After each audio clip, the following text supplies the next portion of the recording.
Salam Indonesia. Anda menyaksikan berita terkini bersama saya Arna Suputra. Pemirsa, Israel dan Hamas akhirnya menyepakati gencatan senjata di seluruh perbatasan jalur Gaza. Warga Gaza kemudian tumpah ruah ke jalan-jalan untuk merayakan pencapaian tersebut.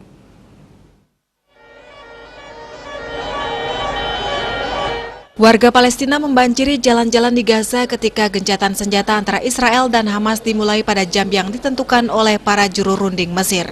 Presiden Amerika Serikat Joe Biden mengatakan Perdana Menteri Israel Benjamin Netanyahu menginformasikan bahwa Israel telah menyetujui gencatan senjata tanpa syarat bersama dengan kelompok militan Hamas.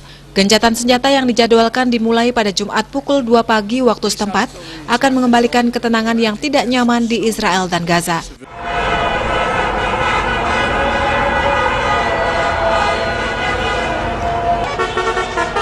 Hamas telah menembakkan roket ke kota-kota Israel dari Gaza sejak 10 Mei karena apa yang dikatakannya sebagai pelanggaran hak yang dilakukan oleh Israel terhadap warga Palestina di Yerusalem. Israel telah membalas dengan artileri dan serangan udara terhadap para pemimpin Hamas dan infrastruktur kelompok tersebut.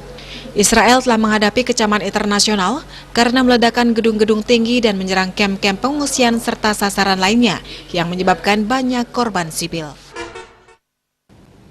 Untuk mencegah penyebaran COVID-19, ingat pesan Ibu soal terapkan 3M, wajib memakai masker, wajib mencuci tangan, dan wajib menjaga jarak, serta wajib menghindari kerumunan. Dengan penerapan perilaku 3M, Indonesia segera terbebas virus corona menuju Indonesia maju. Tetaplah bersama Bali TV. Salam Indonesia.